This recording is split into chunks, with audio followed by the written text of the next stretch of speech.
ہم جمعے کے بیانات میں پڑھ رہے ہیں حضرت آدم علیہ السلام پر آخری قسط اپنی بساط تک مکمل ہوئی۔ اب حضرت آدم علیہ السلام سے آگے سنیں۔ حضرت آدم علیہ السلام کے بعد مولانا عبد الرحمن صاحب مظاہری نے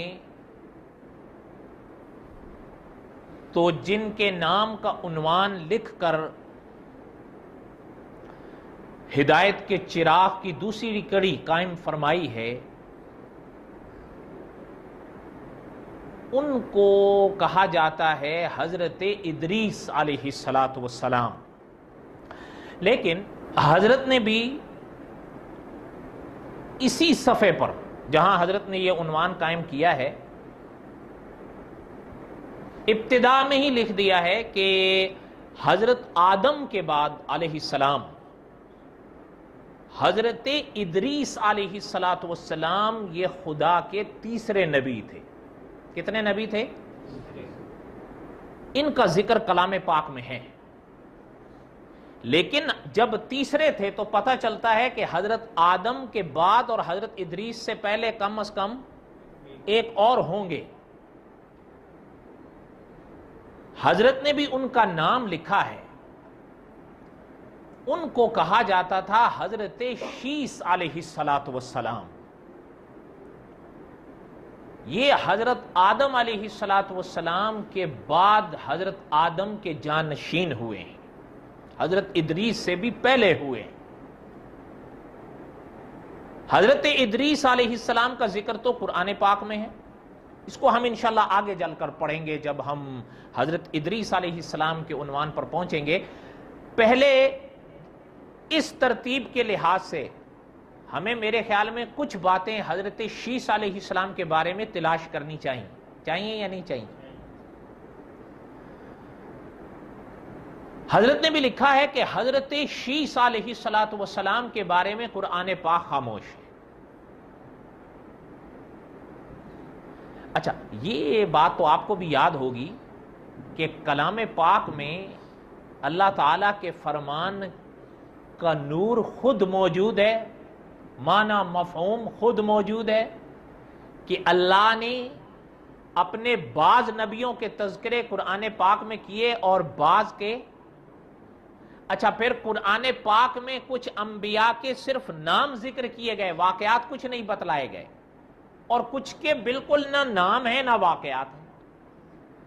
علماء لکھتے ہیں حضرت شیس علیہ السلام ان میں سے ایک تھے، لیکن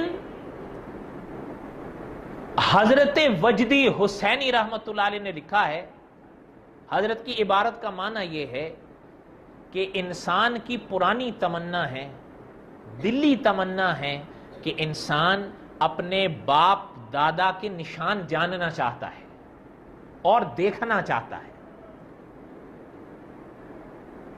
میں آپ کو دل لگتی ہے، شریعت نے فرض واجب نہیں کیا آپ پر، لیکن اگر ہمیں اور آپ کو پورے یقین سے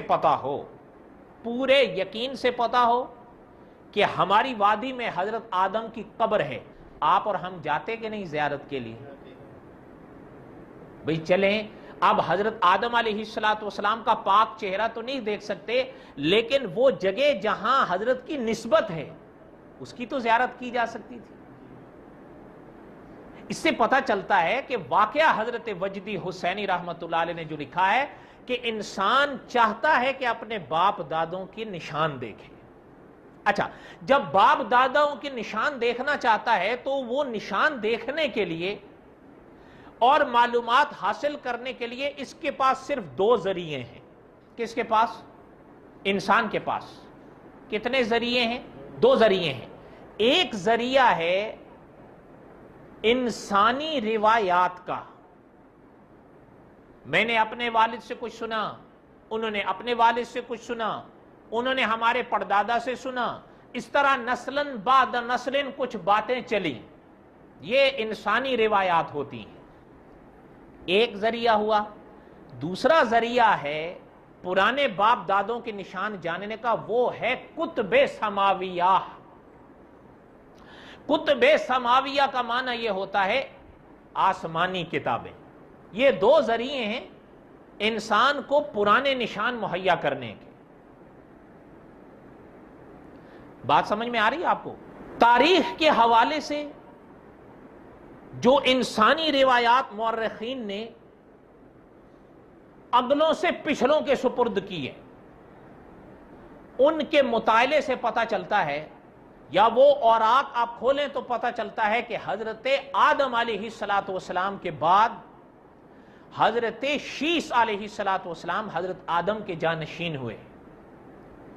حضرت آدم کی تعلیمات، حضرت آدم کی ہدایات حضرت شیس کے ذریعے حضرت آدم کی باقی اولاد کو ملی. حضرت وجدی حسینی رحمۃ اللہ علیہ نے امام ابن کثیر رحمۃ اللہ علیہ کے حوالے سے لکھا ہے کہ جب حضرت آدم علیہ السلام کا آخر زمانہ آیا. اچھا، آخر زمانے سے پہلے کی بات یہ بھی تھوڑی سی سن لیں. آپ حضرات نے سن رکھا ہے، پڑھ رکھا ہے کہ حضرت حابیل کو قابیل نے شہید کیا، اور حضرت حابیل کی شہادت حضرت آدم کی زندگی میں ہوئی. قابیل تو وہاں سے بھاگ گیا، جس لڑکی کے حوالے سے ماجرا بگڑا تھا اس کو لے کر بھاگ گیا، اور وہ جا کر دور وادی میں نکل گیا. اتنا پتہ چلتا ہے پرانی کتابوں سے کہ وہ بڑی سرسبز خوبصورت وادی تھی. دھیان میری طرف رہے. اتنا پتہ چلتا ہے پرانی کتابوں سے کہ بڑی خوبصورت سرسبز وادی تھی جہاں اس نے ڈیرا لگایا. کس نے؟ قابیل نے. اچھا، وہ لڑکی کو بھی ساتھ لے گیا جس کو چاہتا تھا. پھر کچھ اس ذہن کے لوگ جو قابیل کی طرح ذہنیت رکھتے تھے وہ بھی حضرت آدم کی وادی چھوڑ کر اس کی طرف بھاگ گئے. حضرت آدم کو جناب حابیل کی شہادت کا پتہ چلا اور اس کے فرار کا. ظاہر بات ہے، باپ تو تھے نا. علماء نے لکھا ہے کہ جب حضرت حابیل کا حادثہ ہوا تو اللہ تعالی نے بطور اپنی عنایت کے حضرت حوا سے حضرت آدم کو حضرت شیس بخشے. اور شیس کا معنی کیا ہے؟ شیس کا معنی ہے خدا کی عنایت. چونکہ حضرت حابیل کی شہادت ہوئی، اتنے بڑے حادثہ سامنے آیا حضرت آدم اور حضرت حوا کے سامنے، تو اللہ تعالیٰ نے اس حادثے کے بعد بطور عنایت کے حضرت شیس حضرت آدم اور حضرت حوا کو بخشے. شیس کا معنی کیا ہے؟ خدا کی عنایت. اور نہ صرف کہ بیٹا بخشا بلکہ ساتھ ساتھ میں اللہ تعالیٰ نے جہاں حضرت آدم اور حضرت حوا کو شیس علیہ السلام بخشے، اللہ نے اپنی عنایت سے حضرت شیس کو نبوت کا تاج سجایا، پہنایا، اور حضرت شیس خدا کے نبی بنے. علماء نے یوں لکھا ہے کہ حضرت شیس علیہ السلام پر اپنے وقت میں اللہ نے 50 صحائف نازل فرمائے. کیا؟ 50 صحائف. صحائف کہتے ہیں صحیفوں کو. صحیفہ کس کو کہتے ہیں؟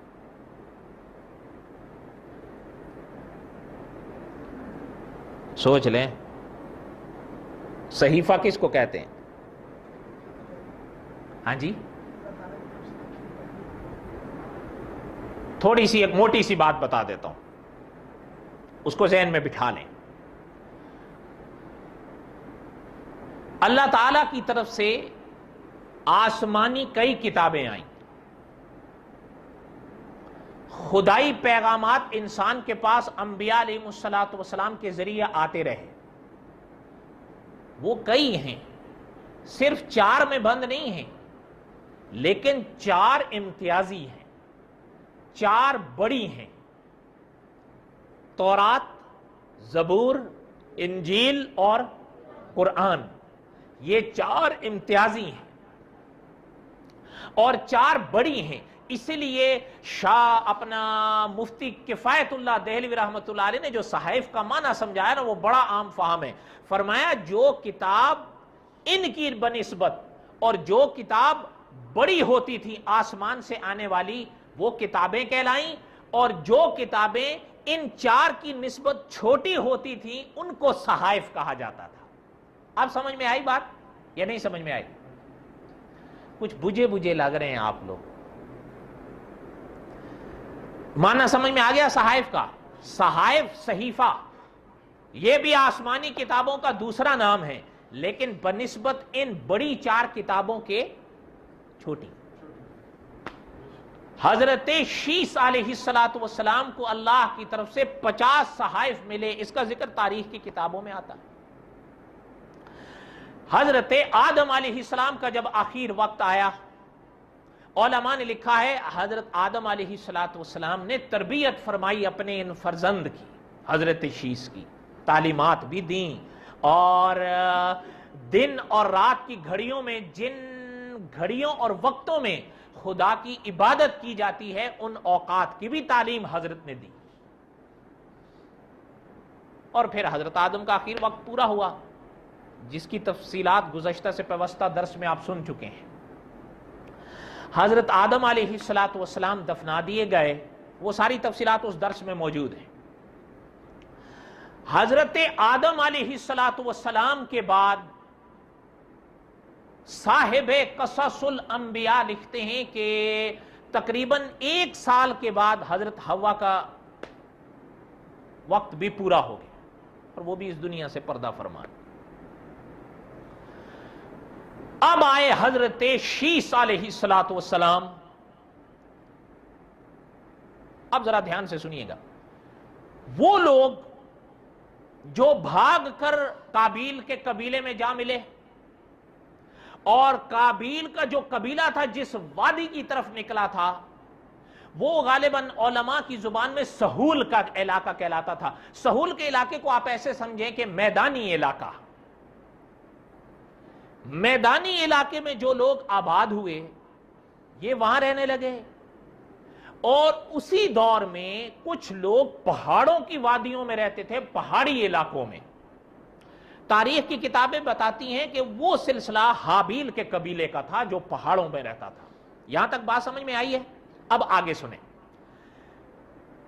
علماء لکھتے ہیں کہ اللہ کی حکمتیں ہیں، اللہ کی شان ہے. جو لوگ میدانی علاقے میں رہتے تھے نا، ان کی جو خواتین تھی، انسانیت 2 حصوں میں تقسیم ہوتی ہے، کچھ مرد ہوتے ہیں اور کچھ خواتین ہوتی ہیں. وہ تاریخ کی کتابیں بتاتی ہیں کہ جو میدانی علاقے میں اس زمانے میں لوگ آباد ہوئے، ان کے اپنا جو تھے نا خواتین، وہ تو بے انتہا خوبصورت، لیکن مرد ان کے بے انتہا بدصورت. اور جو علاقہ جو لوگ آباد تھے پہاڑی علاقوں میں، وہ اس کے برعکس تھا. ان کے مرد بے انتہا خوبصورت لیکن عورتیں بدصورت. سمجھ رہے ہیں؟ دیکھیں یہ دنیا ایک امتحان گاہ ہے. تبارک الذی بیدہ الملک ہے نا، الذی خلق الموت والحیات لیبلوکم ایکم احسن عملا. یہ دنیا ایک امتحان گاہ ہے. صاحب قصص القرآن لکھتے ہیں کہ جب یہ مرحلہ آیا تو ابلیس اس وادی میں آ نکلا. ایک چھوٹی سی بات یاد آئی ہے نشاندہی کے طور پر. استاذ العلماء علامہ خالد محمود صاحب، دعا کریں اللہ تعالیٰ ان کا سایہ تا دیر سلامت رکھے. حضرت کا ایک مضمون ہے، ایک یہودی صف اسلام میں آ نکلا. وہ لوگ جو صحابہ کے خلاف چلے ہیں نا، ان کی تاریخ کا پس منظر پڑھیے آپ. عنوان یہیں سے شروع ہوتا ہے، ایک یہودی صف اسلام میں آ نکلا. بہرحال بالکل اسی لحاظ سے صاحب قصص القرآن لکھتے ہیں کہ ابلیس اس وادی میں آ نکلا اور اس نے دیکھا کہ موقع تو بڑا اچھا ہے، کچھ حرکت کرنی چاہیے۔ وہ ایک غلام کی صورت دھار کر لڑکے کی اس وادی میں آ گیا،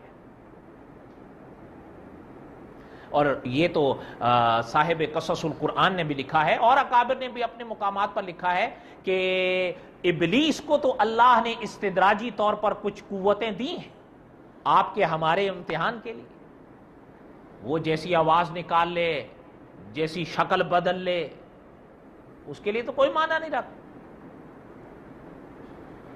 وہ آ گیا اس وادی میں، تھوڑا گھلنا ملنے لگا ان لوگوں کے ساتھ۔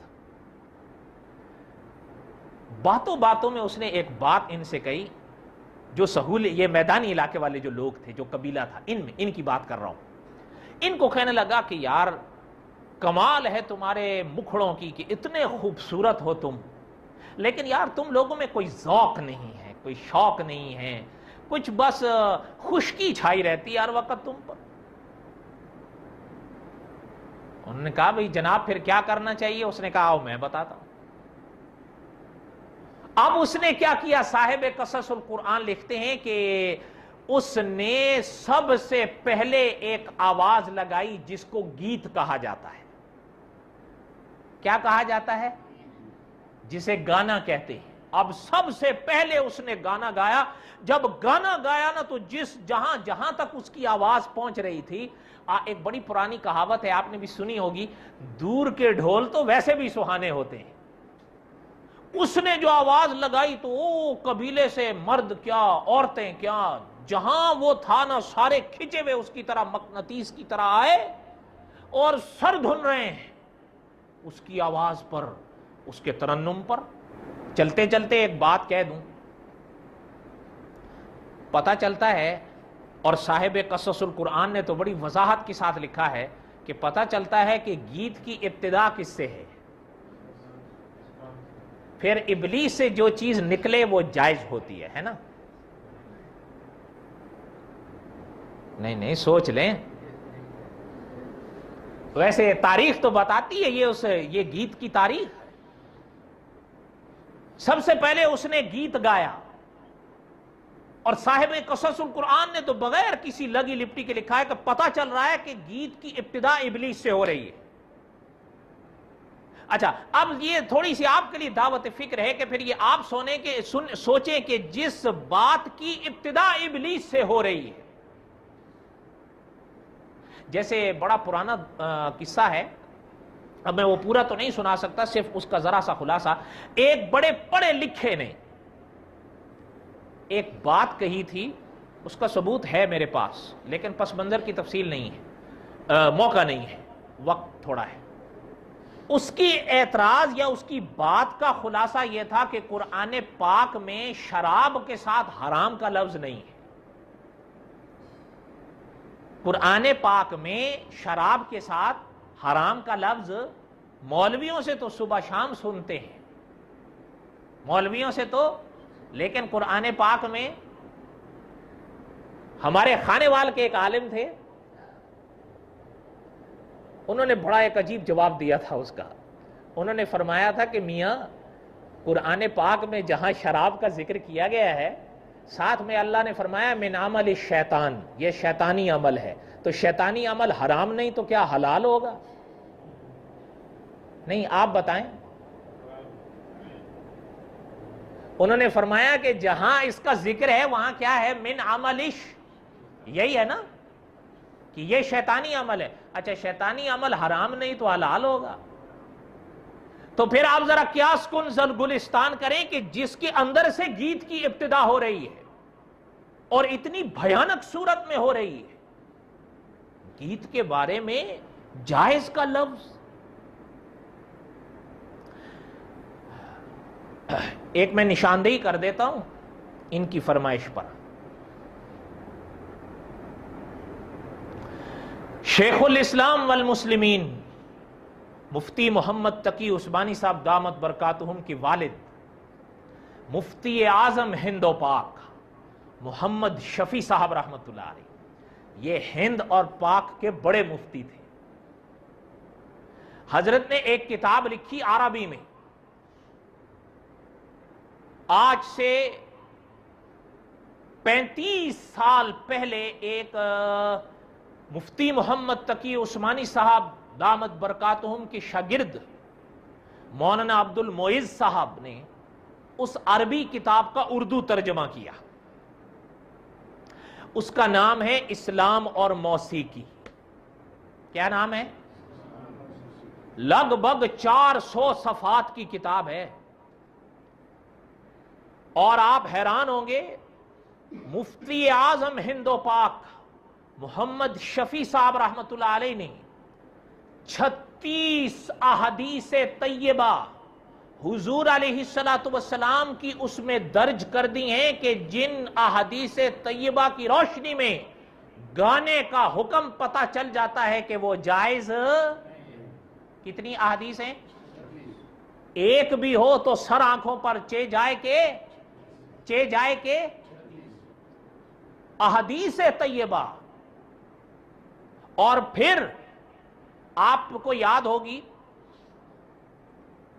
سورت لقمان علیہ السلام، سورت لقمان کی آیت نمبر 6 لکھی ہے، اور آیت نمبر 6 کے شان نزول کے حوالے سے حضرت نے لکھا، یا پس منظر کے حوالے سے حضرت نے لکھا کہ آپ علیہ الصلوۃ والسلام کے زمانے سے پہلے ایک شخص تھا جو دوسرے علاقے سے کچھ چیزیں لے کر آیا کرتا تھا مکہ مکرمہ میں بیچنے کے لیے، ان میں وہ آلات موسیقی بھی لاتا تھا۔ کیا لاتا تھا؟ اس موقع پر اس غلطی کی تنبیہ کے طور پر، تردید کے طور پر، معاشرے کے اصلاح کے طور پر اللہ تعالیٰ نے سورۃ لقمان کی وہ آیت نازل فرمائی۔ پتہ چلتا ہے کہ گیت کا ناجائز ہونا نہ صرف احادیث طیبہ بلکہ قرآن پاک سے بھی پتہ چل رہا ہے۔ کوئی بات سمجھ میں آئی ہے؟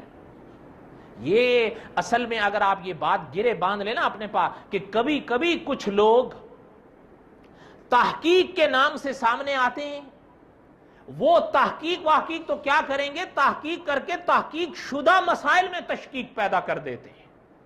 حضور علیہ السلام کی امت پہلے دور میں بھی خدا نہ کرے اگر کہیں کوئی گیت سنتا تھا اس کو گناہ سمجھتا تھا، اب ایسے آئے ہیں کہ گیت کو جائز کا جواز مہیا کرنے لگے ہیں۔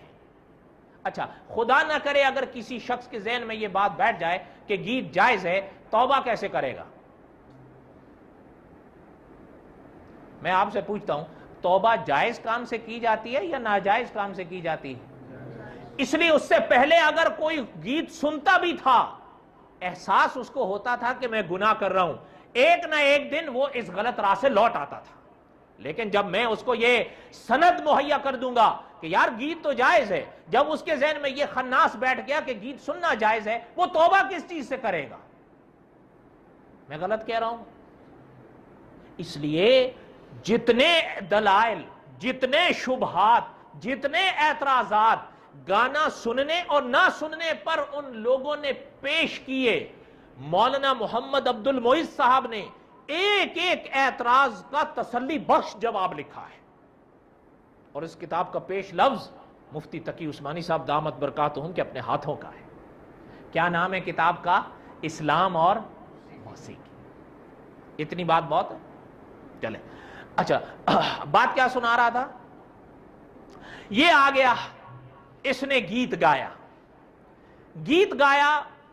اور جب گیت گایا نا سب اب اس کی طرف متوجہ ہو گئے، گیت بند کر دیا، گیت چلا گیا،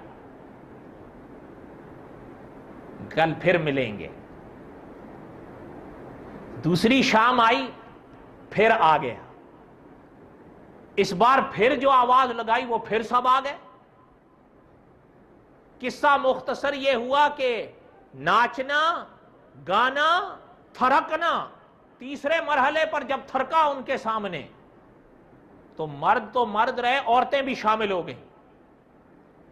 اور صاحب قصص القرآن لکھتے ہیں کہ راتیں آتی جا رہی ہیں، گیت بجتے جا رہے ہیں، اور رفتہ رفتہ خواتین کے کپڑے گھٹتے جاتے ہیں، اریانی جس کو کہتے ہیں. ادھر تو یہ آگ بھڑکائی، ادھر آیا پہاڑی علاقہ، اب ادھر آ نکلا.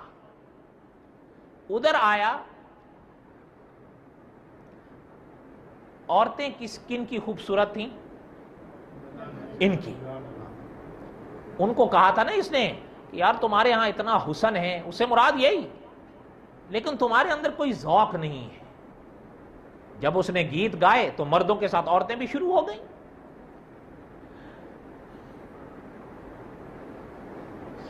اتنے میں جب ادھر آیا، ان کو کہنے لگا، جو یہ تھے پہاڑی علاقے کے، ان کی جو مرد تھے وہ بہت خوبصورت تھے، عورتیں خوبصورت نہیں، ان سے کہنے لگا کہ یار تم لوگوں کا تو جو چہرے ہیں نا، تم نے تو آج تک حسن دیکھا ہی نہیں ہے، یہ کیا ہے، ذرا نیچے جاؤ، حسن کی وادی تو دیکھو، تمہیں پتا چلے دنیا کس کو کہتے ہیں.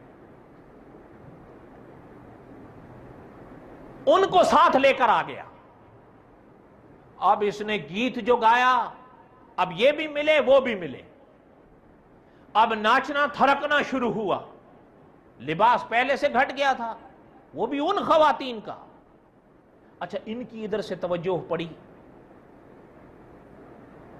صاحب قصص القرآن لکھتے ہیں ناچنے سے ابتدا کی گئی، پھر گانے سے ابتدا کی گئی، ناچنا، لباس کم ہونا، آپس میں ملنا ملانا، اس کی انتہا جا کر زنا پر ہوئی. شراب کباب، حالت خراب ہو گئی. اتنی بگڑی وہ قوم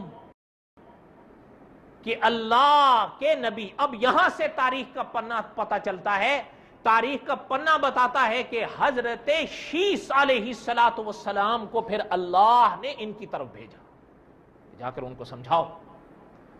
اب حضرت شیس علیہ السلام تشریف لائے. حضرت شیس علیہ السلام نے ان کو اپنے انتہا کر دی حضرت نے سمجھانے میں، لیکن کوئی کروٹ بیٹھے نہیں، کسی کروٹ. قصہ مختصر یہ کہ صاحب قصص القرآن لکھتے ہیں کہ وہ فتنہ اتنا بڑا کہ سمجھانے سے وہ کسی صورت باز نہیں آئے، تو حضرت شیس علیہ السلام کو باقاعدہ جنگ لڑنی پڑی ان سے، تب جا کر وہ فتنہ ختم ہوا. اور اللہ تعالیٰ نے اس جنگ میں حضرت شیس علیہ السلام کو فتح نصیب فرمائی.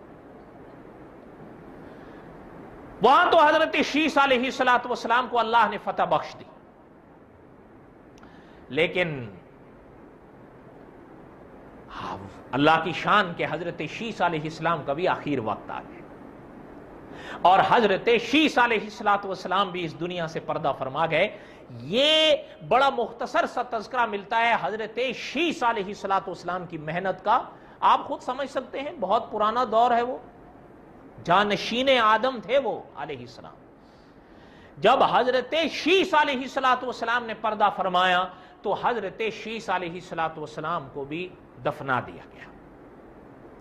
اب آخری کڑی، حضرت شیس علیہ السلام دفن کہاں ہوئے؟ جن حضرات نے حضرت آدم علیہ السلام کے حوالے سے جو میرا گزشتہ درس تھا وہ اگر سن رکھا ہے تو اب انشاءاللہ ان کو یہاں پر کسی قسم کا کوئی اشکال پیش نہیں آئے گا.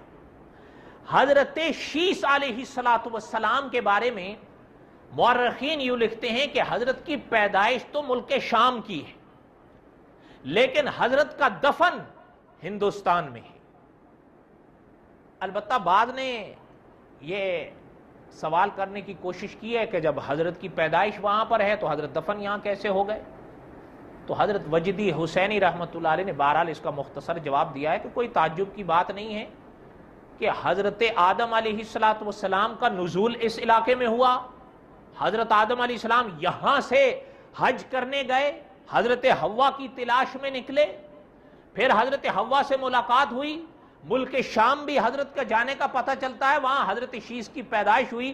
بعد میں حضرت آدم علیہ السلام کی قبر کے حوالے سے تو تاریخ کے پنے بتاتے ہیں کہ لنکا کی وادیوں میں سو گئے، تو اس لیے حضرت شیش کا اس علاقے میں آنا یا جانا کوئی تعجب کی بات نہیں ہے۔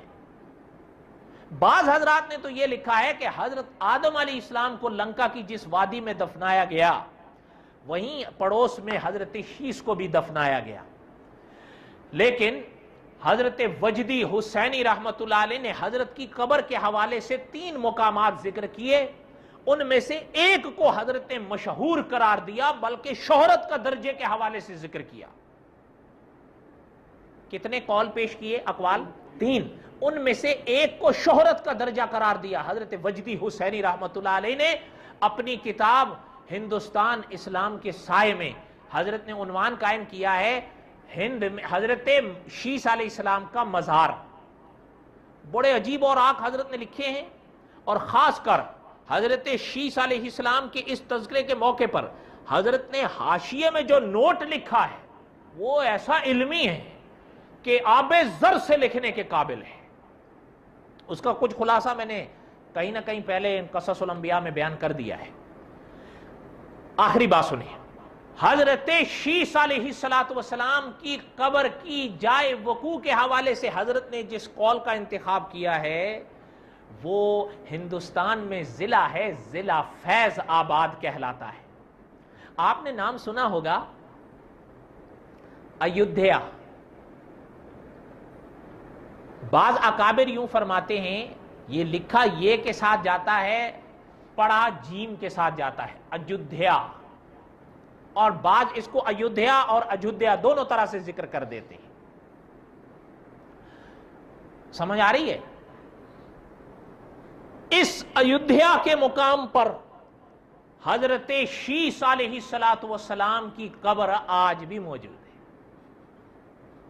اور ایسا مقام ہے یہ جہاں اس مقام کا احترام مسلمان کرتے ہیں، وہاں اس مقام کا احترام ہندو بھی کرتے ہیں۔ اور نہ صرف یہ کہ آپ کو مسلمان یہ کہتے سنائی دیں گے کہ یہ حضرت شیش کا مزار ہے، بلکہ آپ کسی ہندو سے بھی پوچھیں گے تو وہ بھی آپ کو کہے گا کہ یہ جناب شیش کا مزار ہے۔ سمجھ آئی بات یا نہیں سمجھ آئی؟ اچھا، ایک اور چیز چلتے چلتے، آپ میں سے کئی حضرات کو یاد ہوگا سن 1992 کے آخر میں ہندوستان میں بابری مسجد کا حادثہ ہوا تھا، یاد ہے؟ یہ بابری مسجد کہاں ہے؟ یہ ایودھیا میں ہی ہے، اور میں کہہ رہا ہوں نا، وہ مقام ایودھیا کا ایسا ہے کہ مسلمان بھی اس کا احترام کرتے ہیں اور ہندو بھی کرتے ہیں۔ مسلمان احترام کریں گے اس حوالے سے تو کریں گے کہ وہاں حضرت شیش کی قبر بتائی جاتی ہے۔ ہندوؤں کا کہنا یہ کہ وہ رام جنم بھومی ہے، اور اسی حوالے سے بابری مسجد کا حادثہ پیش آیا تھا۔ لیکن اللہ کی شان ہے، اللہ کے فیصلے ہیں۔ آپ حیران ہوں گے، ہو سکتا ہے آپ بھی جانتے ہوں، یہ کچھ عرصہ پہلے کا قصہ ہے کہ جس شخص نے بابری مسجد پر پہلی کدال چلائی تھی، جس ہندو نے، وہ مسلمان ہے۔ اب ہو سکتا ہے آپ مانے نہ مانے، تو ذکر کر دوں حوالے کے طور پر، شیخ الاسلام والمسلمین مفتی محمد تقی عثمانی صاحب کی کتاب ہے سفر در سفر۔ اس کتاب کا غالباً صفحہ نمبر 340 ہے۔ حضرت نے ہند کے سفر کا اس میں سفر نامہ لکھا ہے۔ اس موقع پر حضرت کی اس شخص سے ملاقات ہوئی ہے۔ حضرت نے خود لکھا ہے کہ جناب کلیم صدیقی صاحب کے ساتھ ملاقات کے وقت ان صاحب نے ایک لباس پہنا ہوا تھا جو نیچے سے ٹخنوں سے اوپر تھا، لمبا کرتا تھا، پوری داڑھی تھی۔ حضرت نے لکھا کہ جناب کلیم صدیقی صاحب نے یہ کہتے ہوئے تعارف کرایا کہ حضرت یہ وہ صاحب ہیں جنہوں نے بابری مسجد پر پہلی کدال چلائی تھی، لیکن اللہ کی شان ہے اب یہ دین اسلام کے سب سے بڑے مبلغ ہیں۔ اِنَّكَ لَا تَهْدِي مَنْ أَحْبَبْتَ